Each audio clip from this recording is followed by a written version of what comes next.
आजिर आलोचना थी अपन मन के सुनावा के जाऊे तुस्ती प्रार्थना करबार कारण अपन मन के जदि ভাল लागबा लाइक गुटे करबे आमर सब्सक्राइब गुरुजन करबे। तो किताब में लिखीचे হয় আজ্ঞା जे सबू कथा तो सबे नहीं जाने হয় आज जे आम सबू जानसु एटा भी नहीं पारे হয় आर तुमे भी सबू जानसु एटा भी नहीं पारे किंतु जनता कले भी तुमे भी एक दुई अक्षर पढ़ीछ जे भी उड़िया अक्षर पढ़वार कने तुमको अलग भागवत गीता अलग सुविधा ही छे जानवर कने नहीं आज्ञा मुई तो उड़िया नहीं पढ़वा जनता अलग सलग पढ़ीछ आसमिया सासमिया ले पढ़ीछ आसमिया किताब भी किनीछ सागे एखाने जल्दी হয় कही पाउछ ভাল लागुछे तो गुटे कथा कहब माँ गुरुजन लिखली गुरु पाद पद्म ध्याई आत्मा गंगा जले धुई तो एतिया माँ आत्मा ने केन्ता का स्नान करमा आर गंगा जले केन्ता का स्नान करमा टिके तमर दिगु भी टिके सुनले हमको टिके ভাল लागबा आनंद लागबा आरु जेन महिला माँ मैंने देखुथिबी आपन के तो आपनर देखा सुखा गुटे दुईटा माँ मैंने भी आपन के सहाय करबे ভাল হইছে বলি করে কইবে আগন ভাল হলা বলি করে ইচ্ছা করে দেবে তো এতির কারণে আমি আপন के कहनी আর যেন কথাটা তো পচরালো যে ভাল কথাই পচরালো হই যে আজি গুরুজন লিখিছে প্রার্থনা নে যে আমার গঙ্গা জলে ধুই বলি করে লিখিছে হই आत्मा गंगा जले धुई बोली करे হই तो हेटा के आमे गान पढ़ी बा भजन पढ़ी गाई देले नहीं है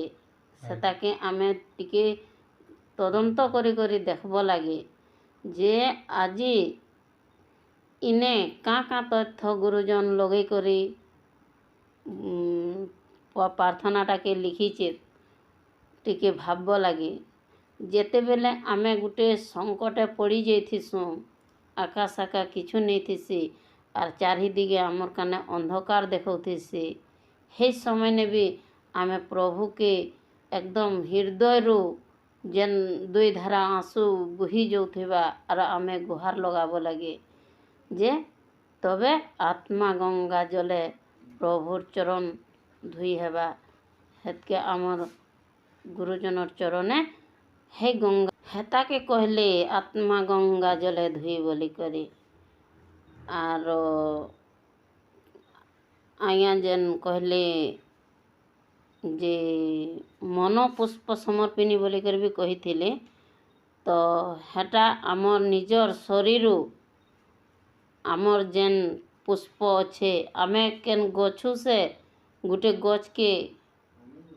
तो माने कष्ट दी करी गुटे फूल तुली आनी करी प्रभुर चरणे अर्पित करले आमर काने भाल हेबा न हे गछर काने भाल हेबा आज्ञा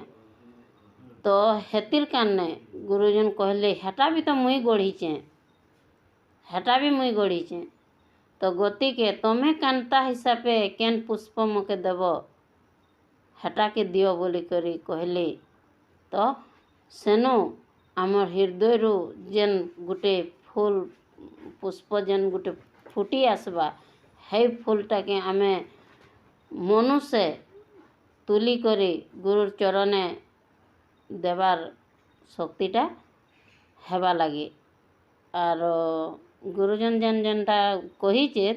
जे प्रथमे आमर गुरुजन जेन जेन वाक्य माने जेन जेन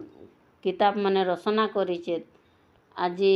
हे रचनार मते आमर गुरुजनर प्रथम प्रार्थनाटा आमे 5टा प्रार्थना लिखी दीचे जेते बेले सकाल नीति करब हे समय ने ई प्रार्थनाटा तमे सबुदिने आस्थाने बसले गायब बोली करे आज्ञा कहिचे आर हे प्रार्थनाटा के टिके गुटे न गाई दउछु हां गाइले लम जे कहिचे आज्ञा नमस्तुते परम ब्रह्म परमात्मा नमस्तुते नमस्तुते पुण्यनंद पूर्ण ब्रह्म नमस्तुते नमस्तुते निरामय निरंजन नमस्तुते नमस्तुते अभिकार अणाकार नमस्तुते नमस्तुते सत्य रूप सत्य प्रभु नमस्तुते नमस्तुते परम पिता परम विभु नमस्तुते नमस्तुते शून्यवासी शून्य ब्रह्म नमस्तुते नमस्तुते गुरुश्यामी गुरु ब्रह्म नमस्तुते नमस्तुते ब्रह्मरूप ज्योति ब्रह्म नमस्तुते भंडे गुरु गोवर्धन सदगुरु नमस्तुते भंडे गुरु गोवर्धन सदगुरु नमस्तुते बोली करी आज्ञा यहाँ लिखी दीचे है 5टा प्रार्थना लिखीचे है केभे आरो भी आमे हेन्ता टाइम पाइले बाकी प्रार्थना मैंने पढ़मा आज्ञा एंता किसुमान लिखीचे नाम स्मरण करले करी कर भी आमर मन जदि विचलित लगी जीवा तो आमे कागज माने